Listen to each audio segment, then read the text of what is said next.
Good afternoon, friends. Stephen and Yana Ben-Nun here with Brother Gary Lowery out in California at a little over 3,000 foot elevation, which makes me feel better to know that my brother is at good elevation. Anyway, Brother Gary, today is going to be no doubt, I don't know if we'd call it an awkward broadcast or not, but we're going to go into a subject that a lot of people have a hard time dealing with. But you as a believer, believing in Jesus Christ as your own Savior, a minister, and things like that, I think you can really help bring a perspective on this subject in a way that might help other believers as well to understand what goes on in this world.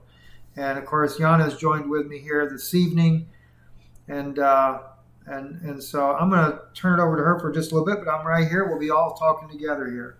Hello, brother. Welcome to our program tonight. Thank you. Yes, brother. Well, the reason I wanted to be on this program, there are several reasons, but one of the reasons is that Steve is disclosing a lot of information from sources that want this information out, and it's happening over mostly on our Patreon channel. And a lot of people have problem with information regarding aliens or extraterrestrials. And so Steve told me a long time ago about you, and that you are a believer in Jesus.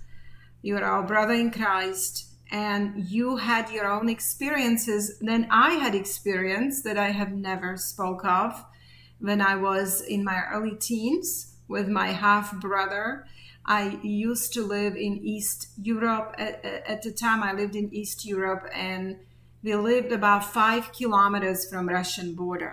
So later on in life, when I reflected on what we have seen and what happened to my half-brother, I thought that, well, maybe it was Russians. You know, they might have technology we don't know about, and maybe since we were so close to their border, maybe it was just the government. So, but then strange things were happening to my brother, Alex, by the way.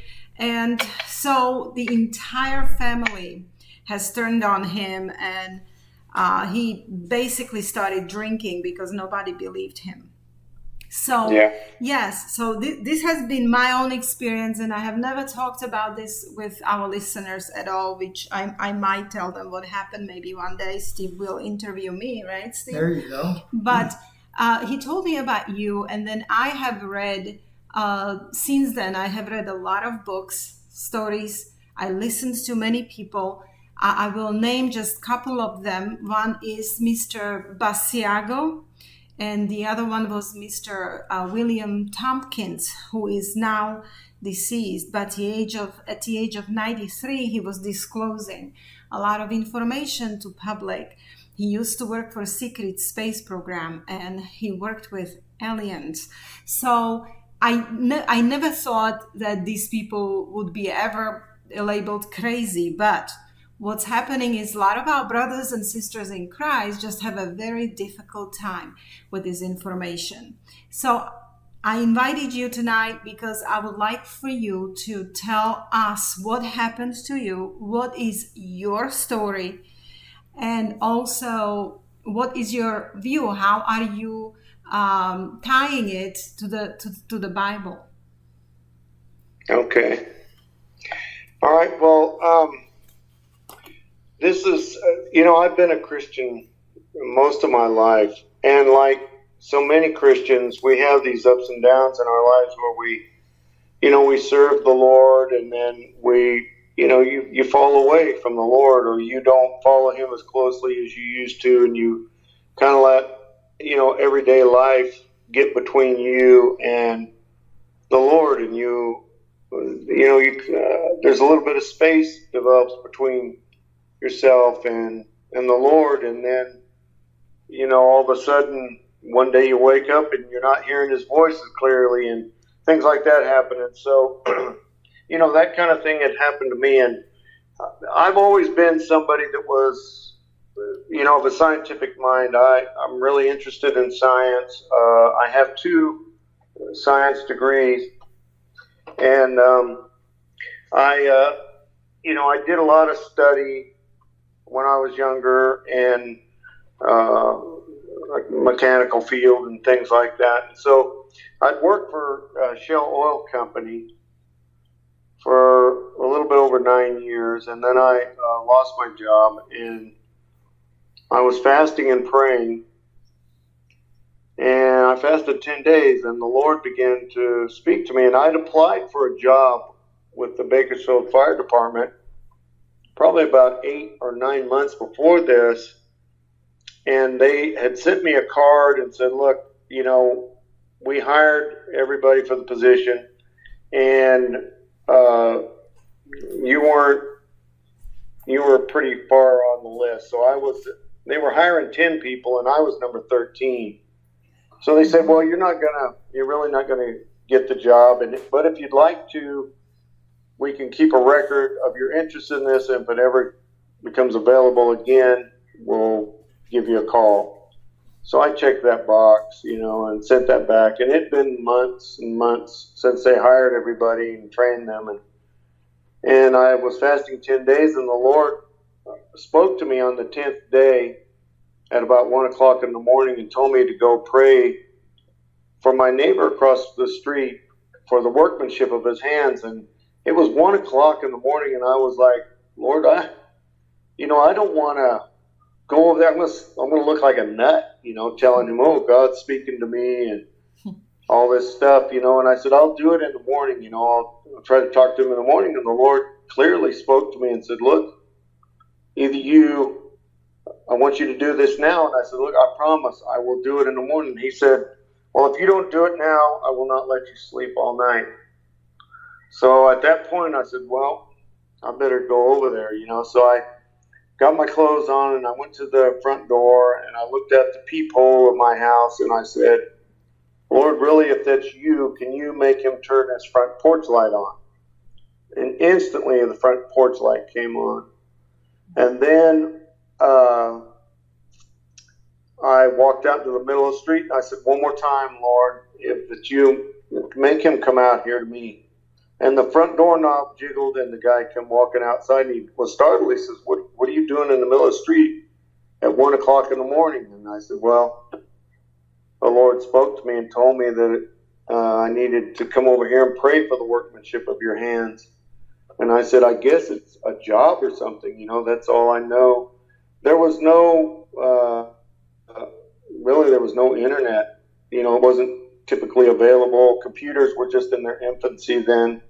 So you couldn't really search. And so what I had was a concordance, Strong's Concordance, and that's how I looked things up. And so I knew something about that. And so, he says, look, I saved these he had a bag full of aluminum cans, 5 aluminum cans. He says, look, I saved these, and I crush them. And he says, my can crusher is inside the house in the garage, but I felt compelled to come outside and put these cans by the trash can.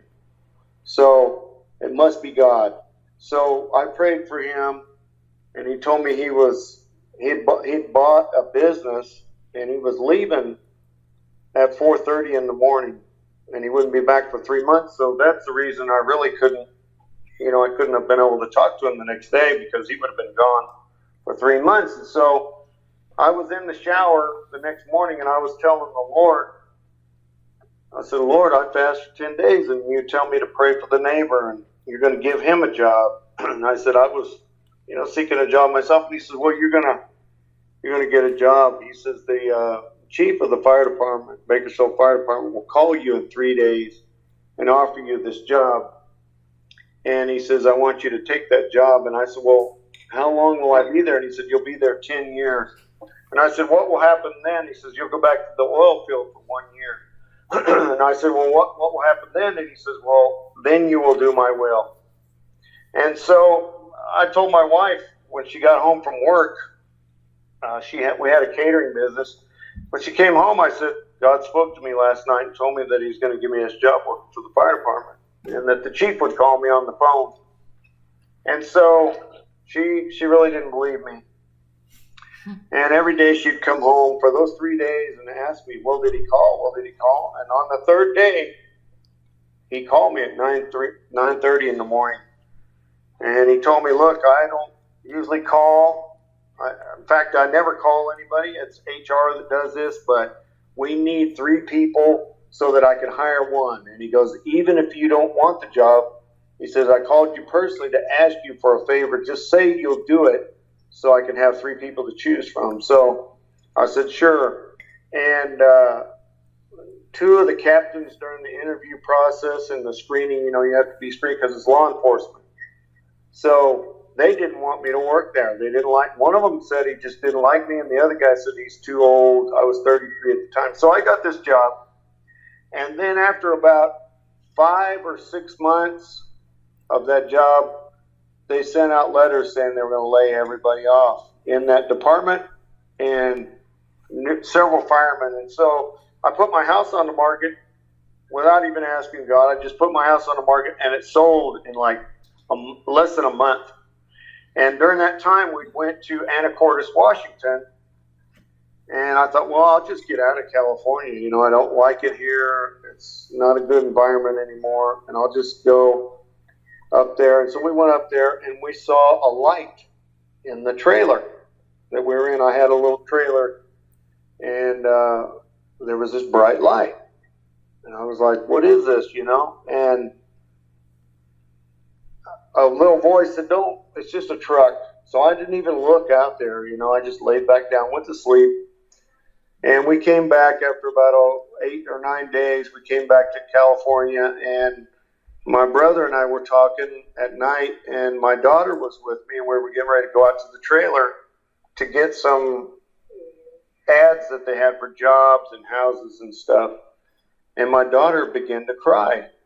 And she said, Daddy, no, please, Daddy, no, I don't want to go out there.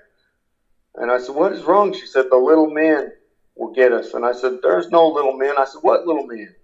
And she put her head down on my chest and pointed upwards, kind of towards our tree. We had a huge weeping willow tree in the front yard. And I said, look, honey, there's no little men in the tree. And then she kicked me. She was only 3.5 years old. She kicked me and she said, no, Daddy, the little men from the lights, they get Daddy and Sarah when we're in the trailer.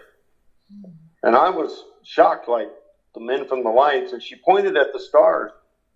And so odd things started happening. Like, I would see things in the house, like little, I don't know, like remote control things or something is what it looked like to me. And some of them looked like a spacecraft. Some of them looked like a ball, like just a sphere. And they would be shiny, almost like a mirror. And I was like, what is this? And it kept escalating. And we'd sold our home because we put it on the market and these people bought it and we really couldn't back out. So we moved and it started getting worse. These sightings of these things.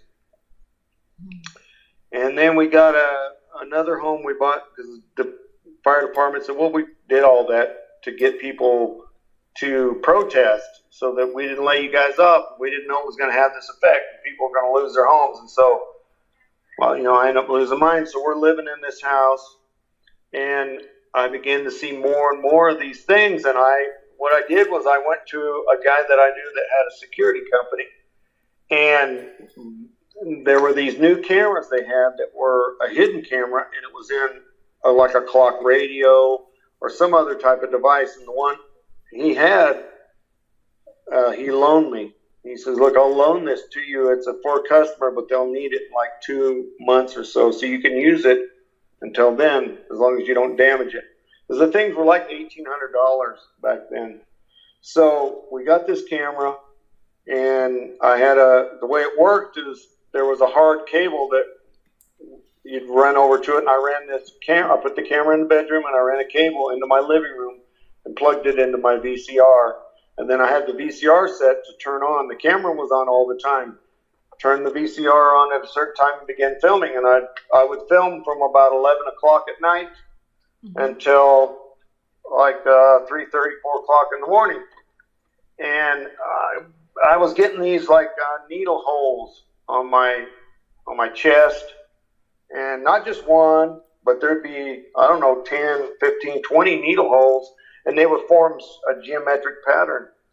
And then there would be scoop marks on my chest. And I would wake up a lot of times and I would see these things in the room, and I was like, what is this thing, Yeah. So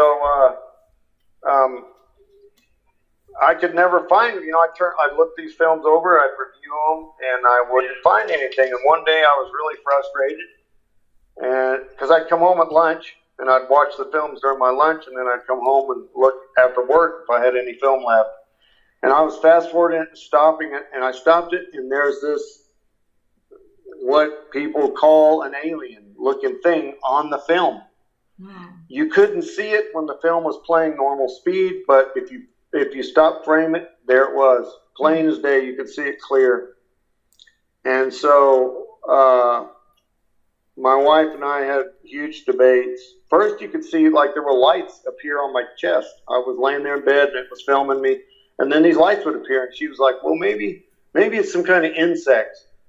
I said, well, look, it's forming a pattern and they're moving across my chest and stuff. And then there would be marks on me the next day where that was. And then we got pictures of these things, and it looked like an alien, And so one of my sons began to say, Dad, I was looking at school on the internet at school, and there were a lot of people investigating this kind of stuff, talking about it. So I started trying to get somebody to help me. And I ran into a lawyer who was into trying to get the government to disclose this kind of stuff. And then I met Dr. Roger Lear, and there are a couple of pieces of metal that are, magnetic, that are in my body. And one piece that's on me puts out a radio frequency wave on 1.2 gigahertz. And so Dr. Lear had taken out 17 of these objects out of people's bodies.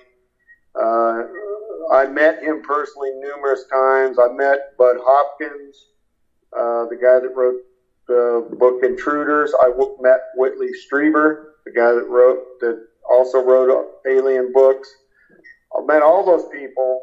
I talked to a lot of people. They were even going to do a movie about it, and then the guy that was involved in trying to produce the movie, the government attacked him and took him on a ride for like 7 hours in a van and threatened him, and then he just quit being involved. And I had a contract with him, so I couldn't tell anybody really. I couldn't talk about it except with Dr. Lear. So I found what I believe was a piece of one of the aliens, like a claw.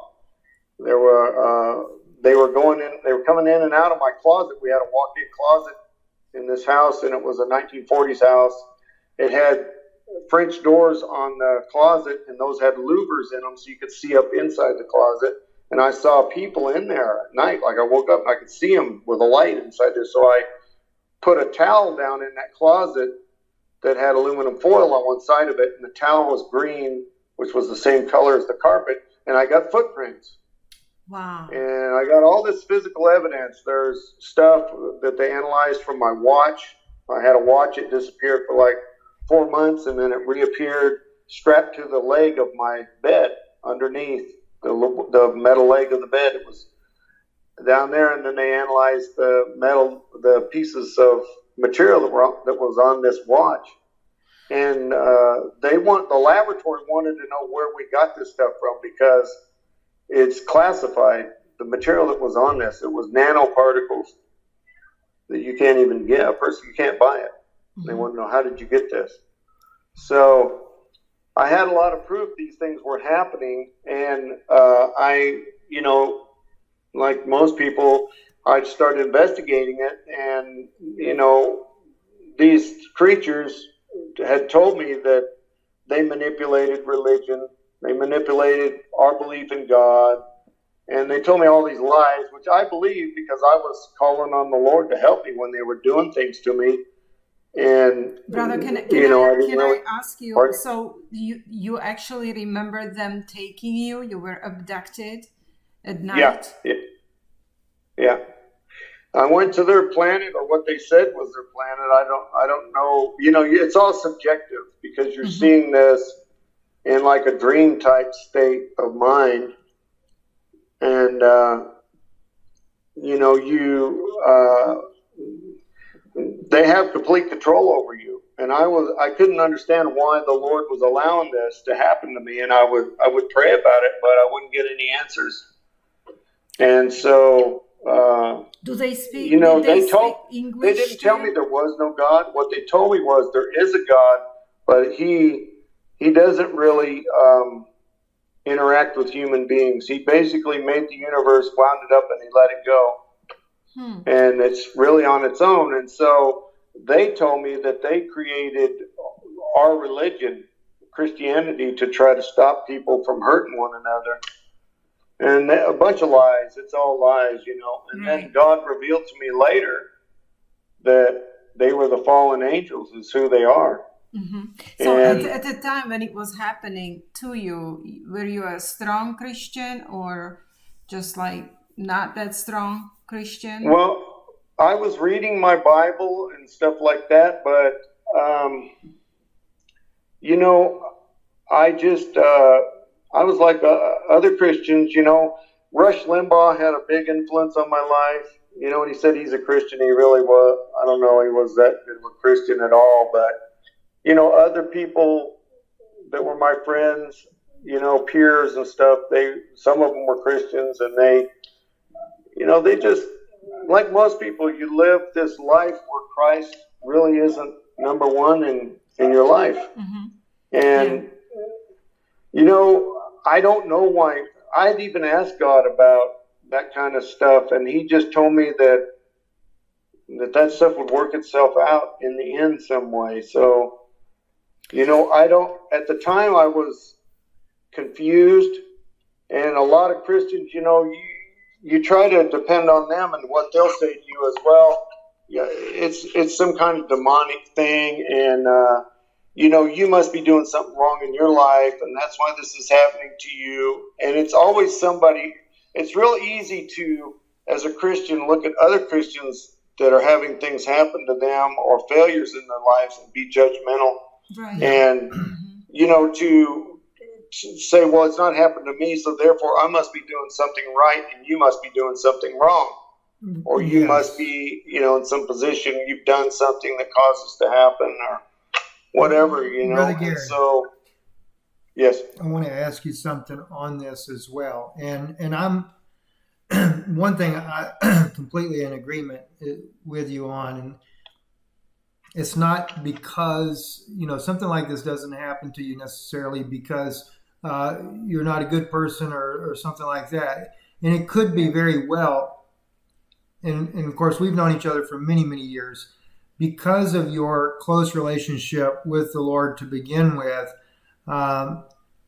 Satan loves to target believers, and you know, and God raised, you know, he allowed the hedge to be raised up on Job as well. So, you know, always keep those type things in mind, and I never look at that in a judgmental way. But what I did want to ask you, Brother Gary, because I'm sure some people are probably wondering, especially seeing as you have seen these type creatures, and I know myself from friends that work in the government that have actually worked with extraterrestrials face to face. What many of there's so many different types of fallen angels. It's not even funny. Right. But in your case, and you've described this to me before, but can you describe for the people what they looked like, the ones that you dealt with? Well, the ones that I saw like several types. They don't all look the same. That's true. I saw the ones I saw in the closet that day were they looked like men, but they were tall, very tall and thin, and they were wearing like a blue spandex type suit, and they were and it was shiny though. It glistened, and it was this iridescent blue color, and then their skin was kind of an orangish color, and then they had like ridges between their eyes going up their forehead, these ridges, and then they had like kind of a golden colored hair, and it was curls, that were like in the 1920s and 30s, women would have these big curls and they'd be pressed down against their head. Mm-hmm. That's kind of how they looked. They had this curly hair, but it was pressed down. And they were big curls, maybe half-inch circular forms of hair. And those are the ones I saw in the closet. And then I saw these other ones. Like, I grabbed one of them one time. And I would see them, and they had like a belt that they were wearing. And on that belt, they had like a pager's, what it looked like to me, like a pager they had back in the 80s and 90s. And they would touch that, and it would cause like a disturbance where they were. And you would see it. To me, the way to describe what happened was it looked like as if you were looking at a reflection of them in the water, and then you drop a rock in it, and the rock causes this rippling effect outwards, and then they would vanish. Mm-hmm. And I tried to talk to them. I wrote notes and everything, trying to talk to them, and it just seemed to make them angry that I was aware that they were doing whatever. Mm-hmm. And they had some type of a gun. It looks like something off of a science fiction show from like the 50s. It doesn't look like, some futuristic thing. It looked like some 1950s science fiction thing. And if they point that at you and they turn it on, it emits this blue-colored light. And when they do that, you lose consciousness within, seconds. You can't even walk or anything. Whatever it is that they're doing, I don't know what it is. Well, but it's that tip of it glows a blue color. It's got like a rod that's in the center of it, and then there's like a reflector, and then that rod turns this blue color, and then you lose consciousness within seconds after you see that happen. Did they speak English with you, or they use some telepathic form of communication? That's what's really strange. There's been a few times when I saw what looked like human beings, and they did speak English. They were sticking me with these needles, right? And so I'd wear a t-shirt. I'd wake up, there'd be blood on my t-shirt on the inside. And so I thought, I had this idea, and I took an old-time buzzer for a bell on a door or something. They have these little square buzzers, and you get them from Radio Shack. I bought one of those. And then I got some aluminum foil, and I took a piece of t-shirt material, and I put that aluminum foil on both sides of that t-shirt material, and then I taped it on there so that it stayed on it, and then I hooked the bell wire, the positive wire, to one side of the aluminum foil, and then I broke it and went to the other side, and then it went to the bell, right? And then you had the negative lead went from the buzzer to the battery and the bell, right? There was no break in it. And so when you would stick a needle through that, it would cause that bell to ring, go like that. And so I woke up a few times at night. I put that underneath my shirt, and I woke up, and a needle was being poked through that, and it was buzzing. Mm-hmm. And when I looked, there was a woman one time wearing like a lab coat, and another time there was an older gentleman in my bedroom. It was like, how's this possible? How could they be here, in my bedroom? Mm-hmm. And they were upset, and they were trying to pull my t-shirt up to see what was making that buzzing sound. As I hit the bell, I put the bell in the wires, they couldn't see them. So when they stuck me, it made contact with the positive side and made the bell ring. Wow. And then there was holes in the aluminum foil in the morning when I got up, and I don't know, they look like humans, but then there are other ones that I have videotape. I have pictures of them. They look like a grasshopper looking type thing, and they have machines that they brought into my house. You can see the machine on the picture. And then there are other ones that I would see, but I never saw them on film really.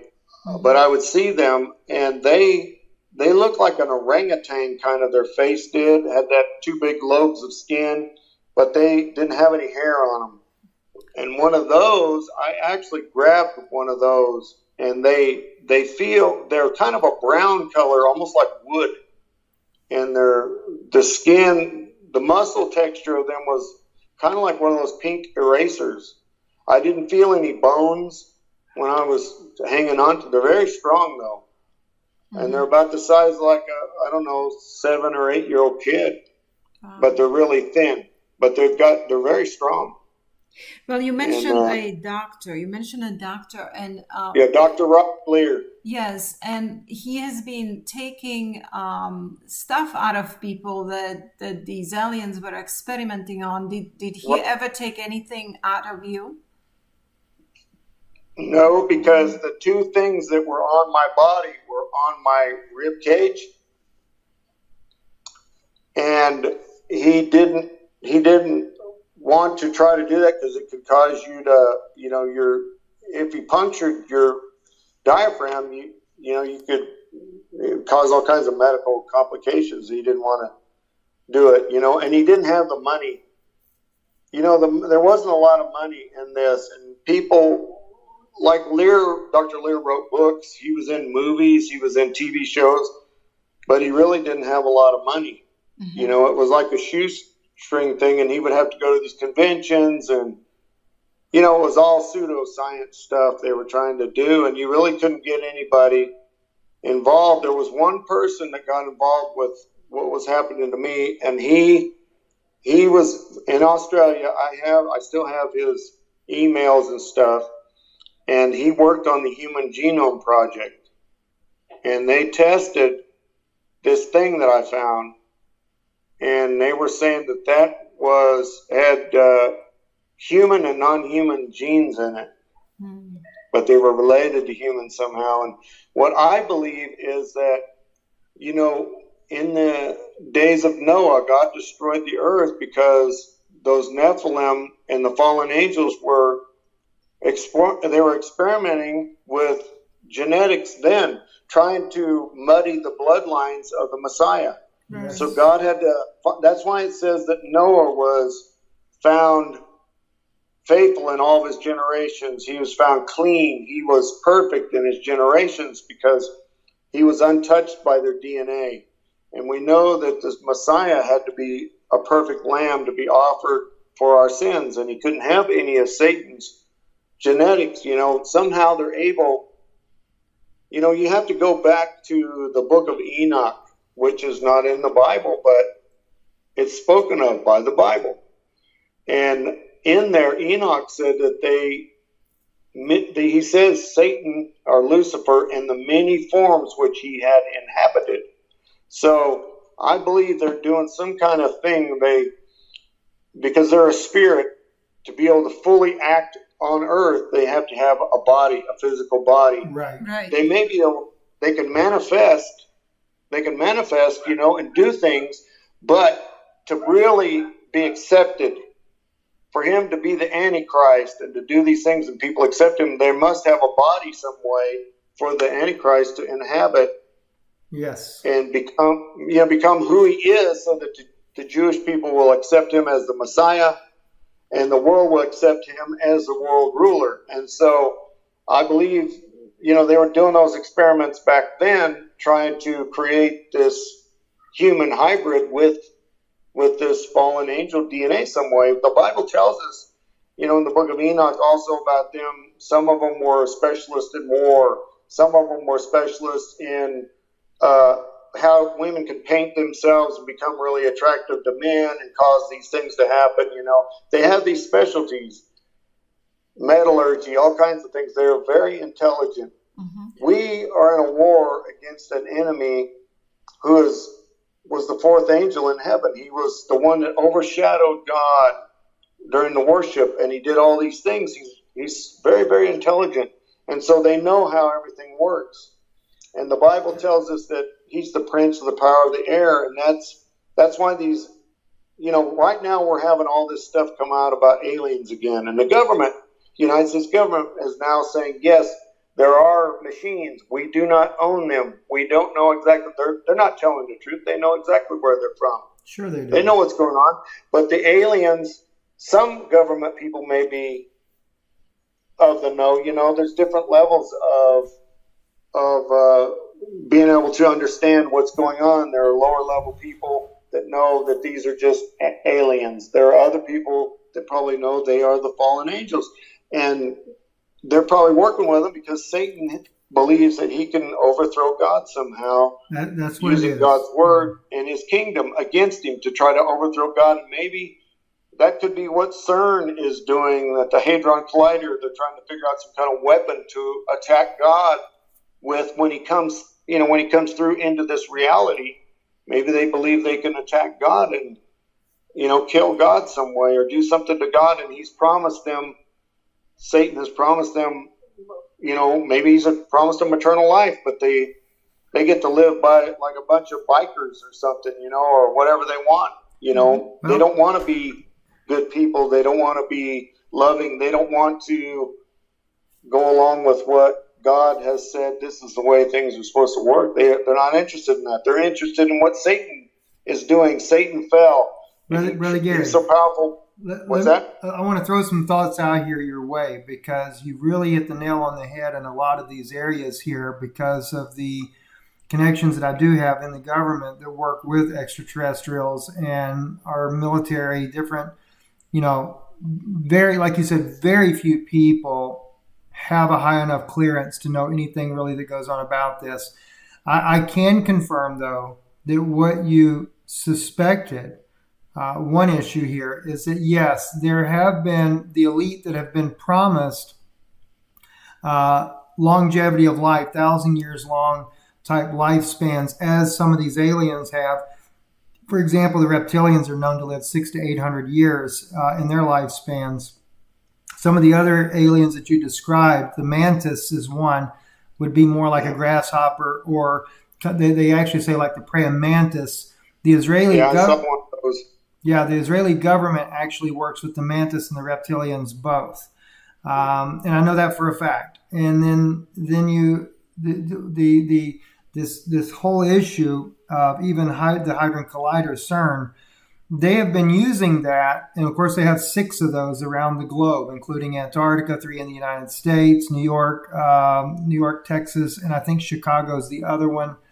And of course we have the one in Europe. I don't know where the 6th one is. I just know that there are 6 on the planet, and they have been able to find multi-universes, things like that. That everything that you've described, with the exception of one, I've known about already. Even the orbs that are like a light, etc.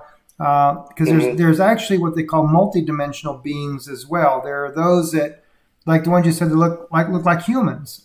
These are known as the Venetians, and they tend to be the more amicable ones. But in reality, the one friend that I have up there at the government that has dealt with this firsthand for many, many years has said none of them are amicable. And these elite that are getting this promises, they're going to end up being slaves, is what they're going to be, because that's exactly what they're going to do, is imprison them. And they're going to try to imprison as many people on this planet as they can that survive.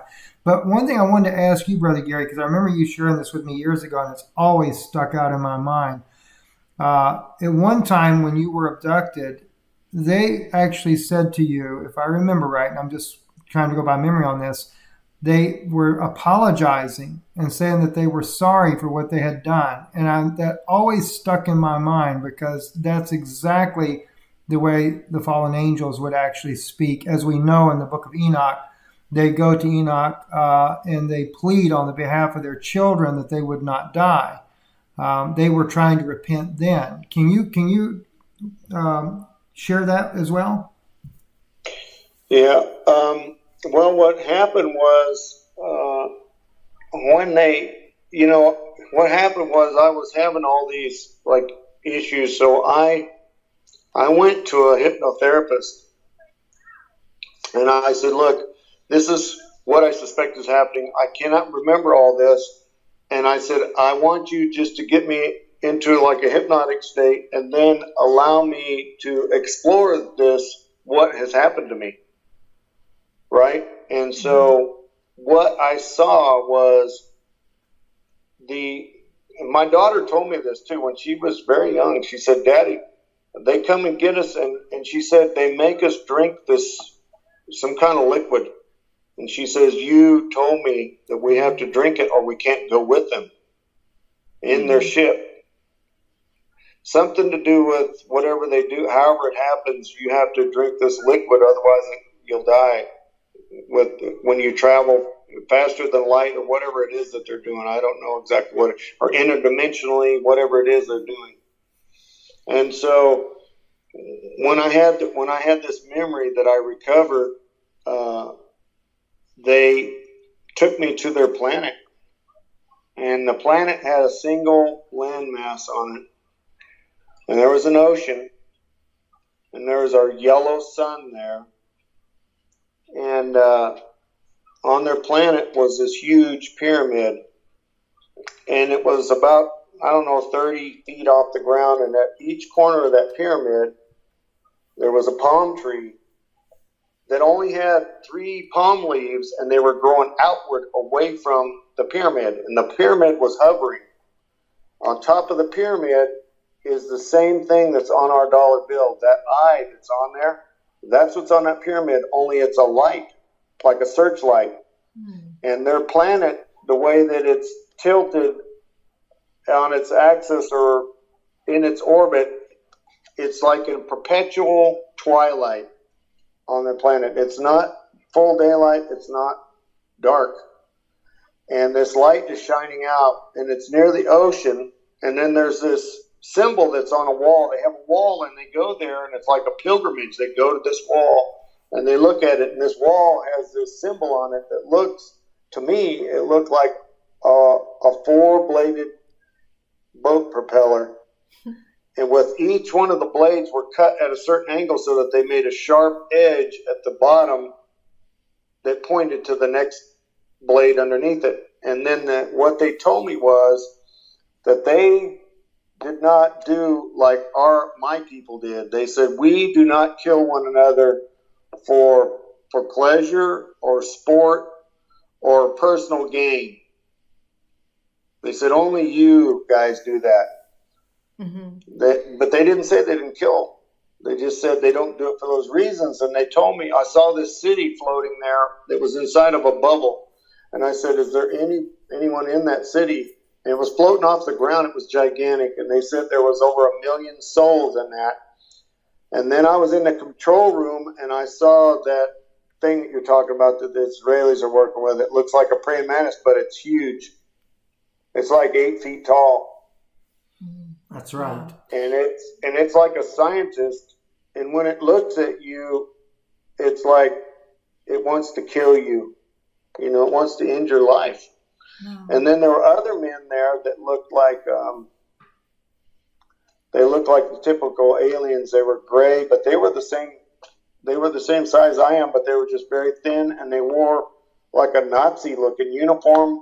On the left sleeve there was a chevron that had these symbols on it, and then they carried a sidearm, a gun, some type of a pistol, and they wore boots, and then the shirt thing that they wore had like a turtleneck on it, is what it was, like a turtleneck sweater that we wear. Right. It's like that, but it was black. It was all black, and it had this chevron that was yellow or golden color on the left arm. And the guy was carrying a gun, and he was angry that they were letting me look at all this stuff. Well, anyway, when I was in the spaceship with them, I saw in the very beginning of this, I saw this big creature, right? And it was purple in color, and it had a face like one of those African shields, but it had big black eyes, and I could not look into that thing's eyes. And it was standing there, and I was rebuking it in the name of Jesus. And it was just looking at me like, what are you talking about? And then it reached over, it touched me. It had really long fingers. It touched me with its index finger. And when it did, I saw 2 of its fingers making a chain, like grabbing each other and pulling. And then he said, in my head, I could hear him say, we are brothers. And then he said he was sorry for causing me pain. And he said, we are brothers. And then I saw a man in there with blonde hair wearing this same kind of silver blue colored spandex clothing. And they were taking me back to Earth after I was there on their planet. I don't know how long I was there. They showed me the symbol. They showed me the control room. They told me about the people. I thought about running away from them, but then I thought, well, I'm on their planet. Where would I go? And then they had me in like a dress almost thing, like a skirt, and then it had white sandals that I was wearing, and the skirt was this white color thing, like a robe almost. Mm-hmm. And then they told me, just things about their philosophy and stuff like that. And there was different castes. They have like a caste system where certain ones are above other ones and stuff.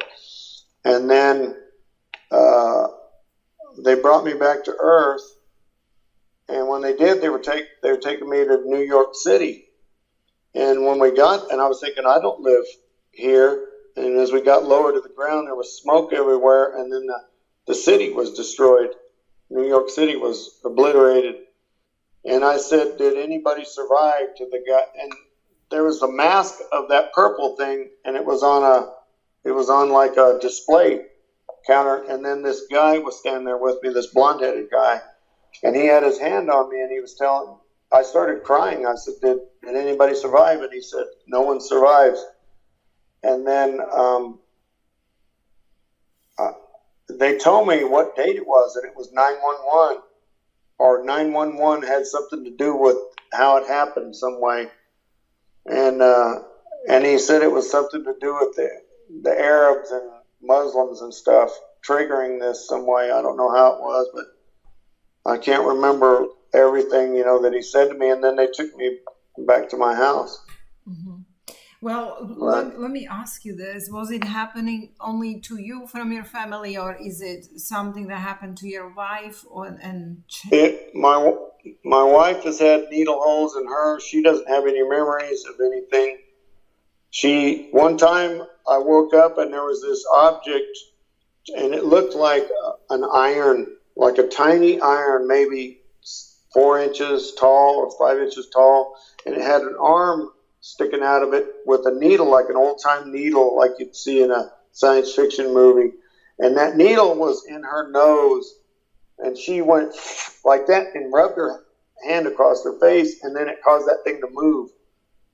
And this iron had a tube sticking out of the back of it, and it looked like a rocket or something. I don't know what it was, but it was aluminum colored, and the iron itself, when it turned, I could see the clock numbers and what time it was, because the clock reflected off the face of it that was in the bedroom at night. And anyway, I told my wife the next morning, I said, I saw this thing, and it stuck you with a needle in your left nostril.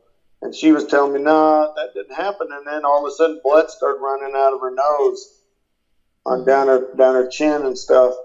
And then my daughter had like 9 holes in her chest, forming a rectangle where they'd stuck her with needles. And she told me, Daddy, they make us drink this stuff. And she said they're ugly. Mm-hmm. And she said she doesn't like them, and she was afraid. She was just a little kid, Right. She wasn't even in kindergarten then.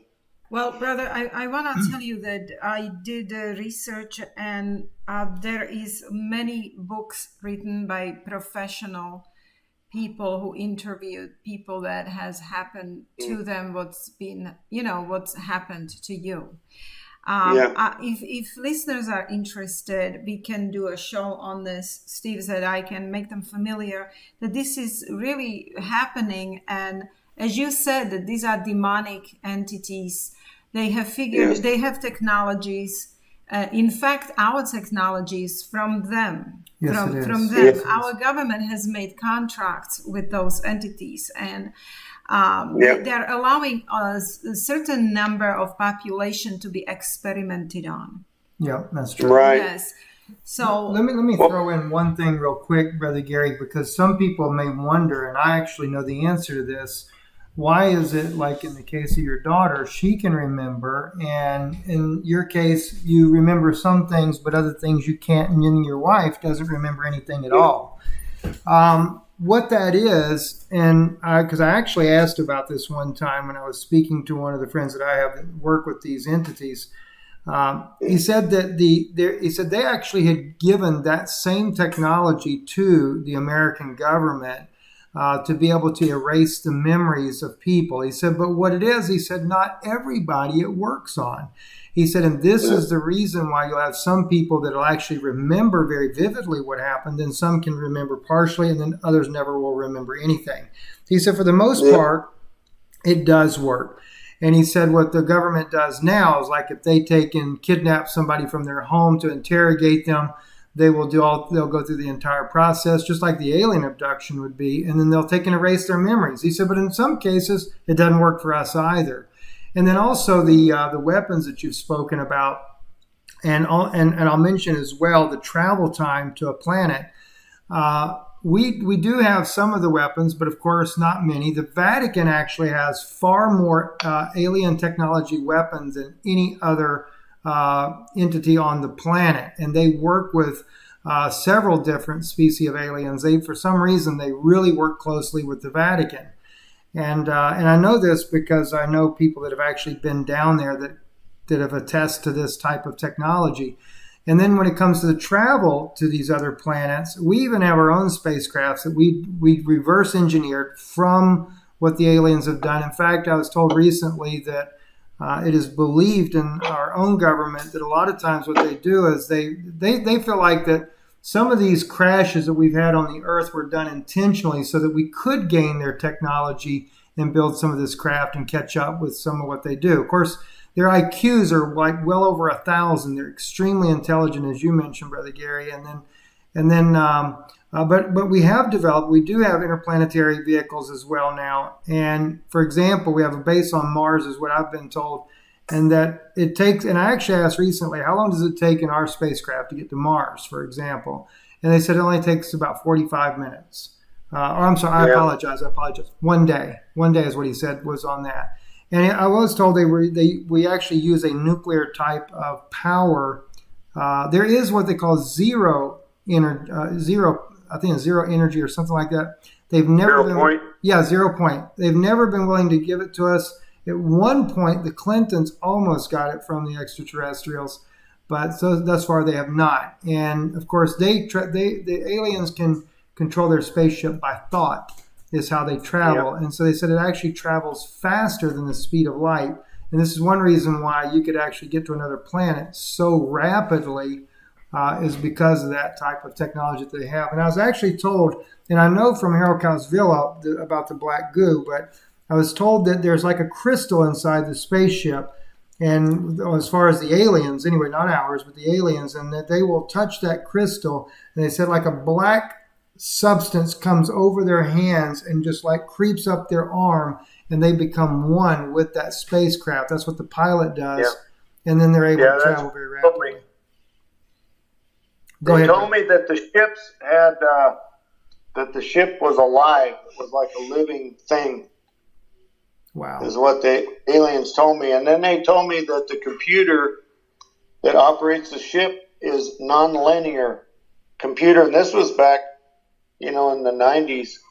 They were telling me they had a nonlinear computer that they used, and it ran off this grid. It looked like a diamond-shaped looking thing to me. It's like two pyramids upside down fused together. So it made like a diamond shape, and then it had a grid inside of it, and then it had these interconnections. And the Japanese were really interested in that when I was talking about that. They came all the way here from Japan to talk to me about that, about the computer thing that I saw. Wow. They really wanted to know how that worked and stuff. But, Steve, I don't really focus on this. On my channel, there's a little bear climbing a tree. If you click on that, that takes you to my website that I used to, I had telling people about these things, but I didn't want people to focus on how what's going on in that realm. I wanted people to focus on, Christ, and that God sent his son, to die for our sins so that we wouldn't have to die for our own sins. And the thing that it's very dangerous, and our government is playing around with these things, they don't realize these are fallen angels, and they're really setting up the Antichrist kingdom for him. Yes. And the technology that he will use eventually to subdue the entire world is what is being laid down right now with, we even see it with this virus that's going on, and what they're doing with, causing people to get inoculated, and then the systems where they want to check you, your phone can tell them how close you are to somebody who hasn't been. They're doing all these things really to set up, I think, for the mark of the beast, which will be, you'll have to worship this creature, whatever it's going to be, and it could be, part human, part a demon. It could be some kind of hybrid. It could be, it's going to be something that the Jewish people will accept until, they'll accept him until the point where he declares that he's God.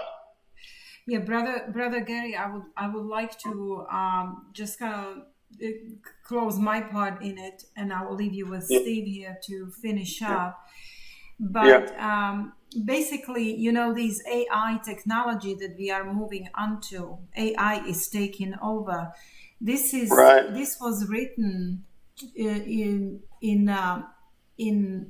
I think it was Gaon de Vilna, very famous Jewish rabbi, who was using a Hebrew book called Kol HaTorah or Turtle Dove, and they have predicted all the industrial revolutions.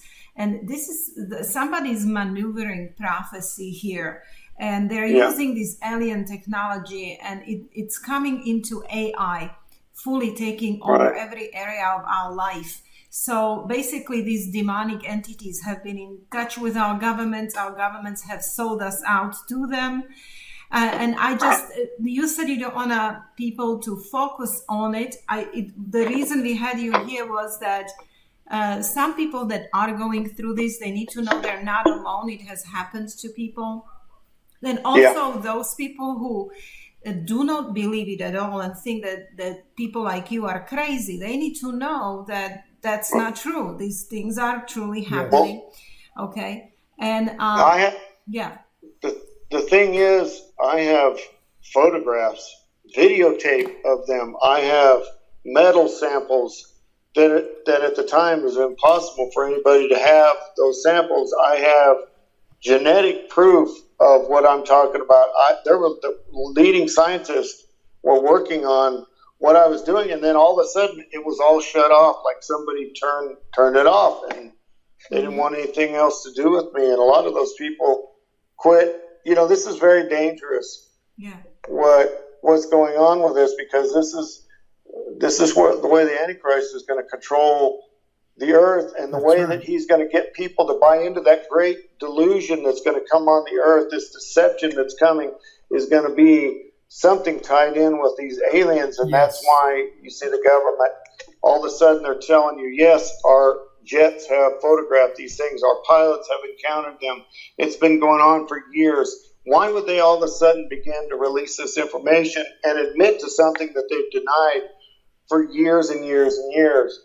It's because it's the time. I really believe this is the timing that they have to get this done in a certain amount of time, because Bible scripture tells us in both the writings of Daniel and in what Jesus Christ said in Matthew 24 and what we read in the book of the Revelation, that there's only a certain amount of time, the last generation, before all things are fulfilled. Mm-hmm. So Brother, I really think that's what's going on. As I understand, you're free now from all of that, right? They're not bothering you and you're free. Oh yeah, they really don't do anything to me. I haven't seen anything from them in a while. Every once in a while I'll see like a light in the sky, going by, and in this area there's bases, and I don't know if it's like, technology that we have or if it's technology that they have. The Bible tells us that Satan was was kicked out of there. So he's using some type of technology.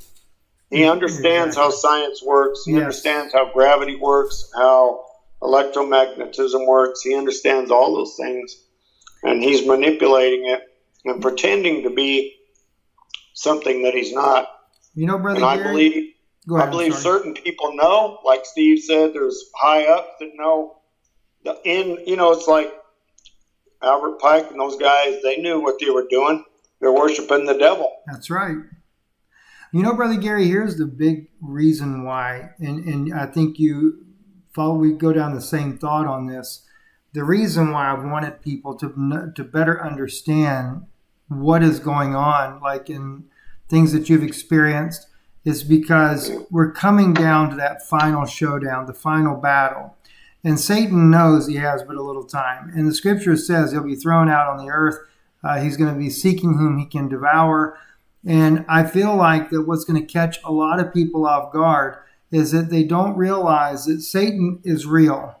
His angels are real.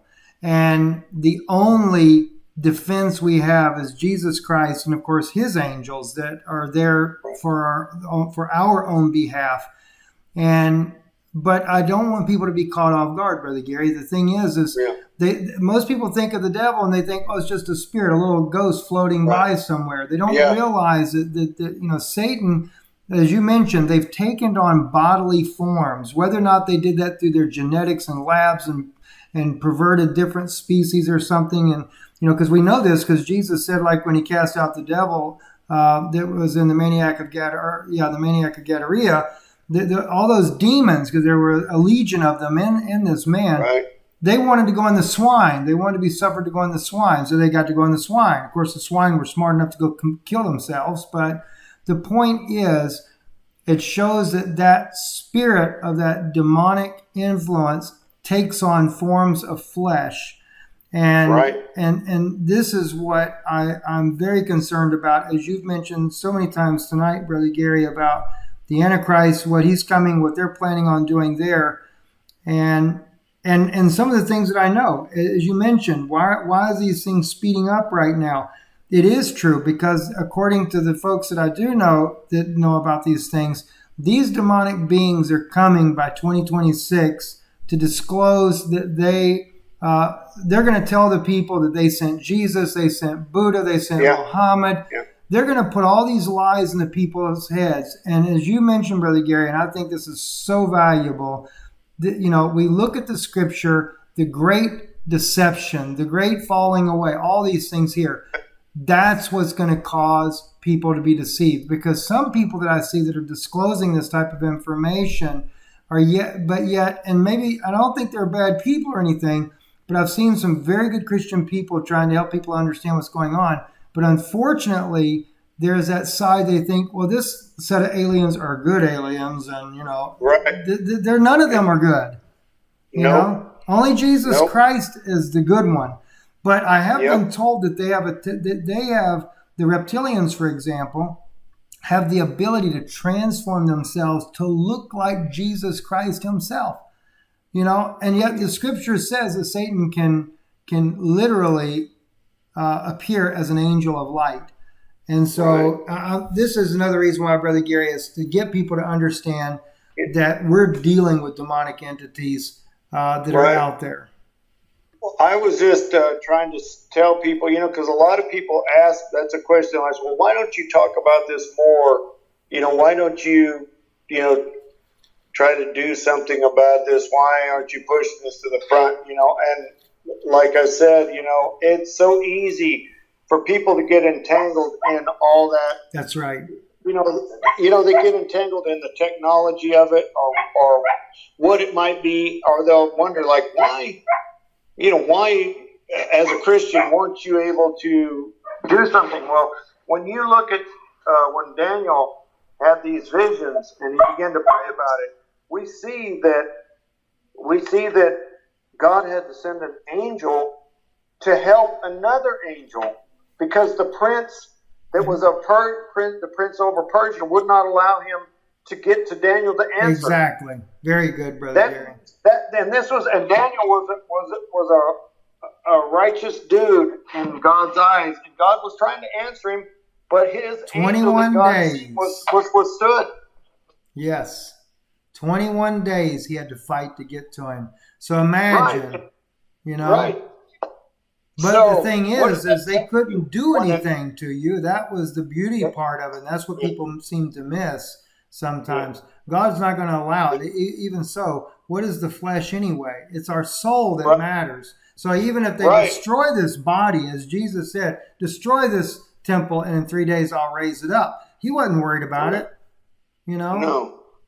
So my point was, if you've got an angel that's trying to bring word, and then Michael has to come and help him get through because the other, Satan's angel, was so powerful, and then Christians say, well, you should be able to just do whatever and stop these entities. But the problem is, sometimes it takes the power of God to intervene, just like in that case, to get a message to somebody, you know, because if that's what it was, and it was so easy, you know, why did Michael have to come and get the message through to Daniel? Well, you know, Brother Gary, you're also a witness that demonic entities exist. Yeah. And it could be that, you know, even as the Father said to you, you know, it'll all work out in the end. Right. And I kind of feel like that is one of the things that why you've experienced what you have is you're a witness of what really goes on. And oftentimes people think, and it's not to say that there's not spiritual battle, spiritual wickedness, sure. As Paul said, we wrestle not against flesh and blood, but against spiritual wickedness and powers, literally archons in high places. And that's literally in heavenly. It's like other dimensional areas. So, you know, and it just so happens, though, that some of these beings take on forms of different, I would say like an animal or insect or whatever the case may be. And I know the ones that look like an insect, they still look human form shape, but it's just like the shape of their arms is the way I've understood it. And I know that, in fact, I was just talking to a friend of mine, his family is Mossad. In fact, they killed his entire family just recently. Nearly his entire family was murdered. And he, of course, has got cancer of the brain. And I told him, I said, brother, I said, do you not realize that you're targeted? You know, your whole family, and all of his family were Mossad. Most of them were Mossad agents, but they were all murdered. But anyway, we were discussing, in fact, he went and had another meeting with one of these high-level scientists that work with the entities there. And what was interesting was that, you know, I'd already been told that the Israelis work with the mantis. And here he was describing to me the way they looked, and it was clearly the mantis. And the scientist that he was talking to he was terrified. And I thought it was interesting as you described him tonight. He was terrified in talking to him. And he had to kind of talk to him like in a coded way. And he says, I have to be careful. He said, I'm telling you, I know they're listening. They're listening in all the time. And he was so fearful. And only like 2 years ago, he wasn't as fearful as he was now. But something has happened to this poor guy. And he's just terrified of these demons that the Israeli government is secretly working with for their technology and things like that. And that's what a lot of governments have done, Brother Gary. Just like it was before the flood, Cain's children sold out in order to be able to have this technology. And the governments of the world and the elite of the world have sold out Jesus Christ. And instead, they've taken the technology thinking they're going to live forever. And Jesus he's about had enough. And I believe the hour is coming. He's fixing to come and wipe it all off. Oh, yeah. Yep. That's what I believe, too. You know, that judgment has to come this country. We once were leaders in bringing the gospel and changing the world for better. You know, we did a lot of good, and now it's just falling apart. You know, you have what we have today that's going on in our government with Biden and all those people. It's just terrible. You know what's going on, and the Lord, something has to happen. That's what I see. So I agree, Brother Gary. And Brother Gary, I want to thank you for taking the time to come on with us tonight. And You're welcome. listen, guys, Brother Gary's channel, he's a precious brother. And like Brother Gary says, he focuses on Jesus Christ. He doesn't focus on, these things here. And I've just got into a little bit of, because of the things that friends that I have that are believers in the government, Christians that are wanting some of this stuff to leak out. And they're wanting it to leak out mainly because they know what's coming. And they know it's a very demonic setup. They've worked a long time with, with these, knowing about these entities and what their plans are for the human race and controlling the human race and enslaving those that they don't take out with their little injection that they've got. They're wanting to find another way to control, to bring us into that slavery. And but anyway, Brother Gary on his channel, Bear 049, BEAR 049 YouTube. I'll put a link in the description below. Brother Gary always does, to me, just very beautiful insights on, biblically and other subjects as well. But check out the work that he does there. And Brother Gary, it's always a pleasure to get to talk with you. And I know I don't do quite as much as I should, but God bless you and your family.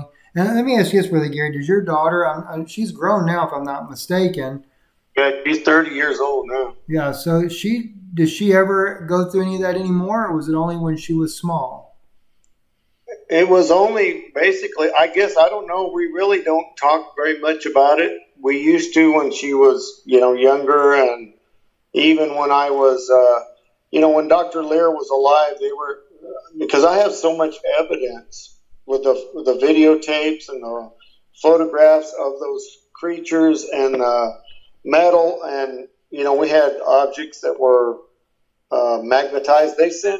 There was a company, some scientists came out, and they had metal they brought with them, left it at my house. The next day it was magnetic. The metal was that they left. And wow. They were just astounded. And then a ship had landed when we lived on the coast, and I was working. Remember, the Lord had told me I'd work for 10 years there, and then I would go back to the oil fields.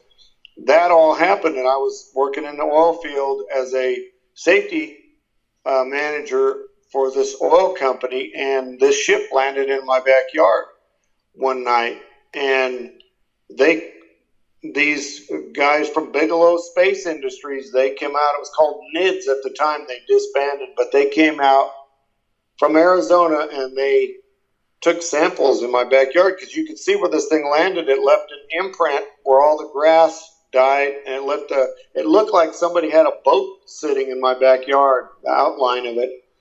And they took samples and stuff, and they left this metal there, and then the metal became magnetic.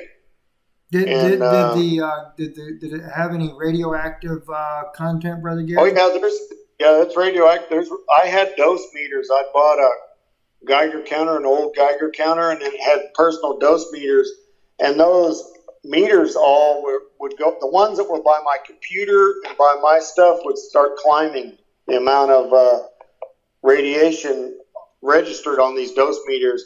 They're what they look like is they're a brass colored tube with a sight glass in it with a graduated scale, and you can zero them out, and then radiation if you get in a room where there's radiation, this meter will start moving up, and it leaves a permanent mark. That way you can say you worked in a laboratory where there was radiation, you could have a daily dose count or a weekly dose count, and you could tell how much radiation you were exposed to in the workplace. And so I had these things, and they were all climbing from radiation. Yeah, I did nuclear health physics many years ago, and the dosimetry meter, exactly. We'd wear it around our neck and stuff, and wherever you go, it registers the amount of radiation, so you get your daily dose, and then you get a lifetime dose, etc. Brother Gary, thank you so much. I love you, my brother. God bless you. And God bless you. And of course, my desire, friends that are listening, that this will help you is, but keep your focus always on Jesus Christ, because he's our only way out. It is through him that salvation comes, and salvation alone. And I'm thankful that he came and he gave his life because otherwise we would be trapped in a world here with these entities that I would never want to be around in the first place. So anyway, Brother Gary, God bless you, my brother, and hang on with me just for a minute here, and we'll stop the video.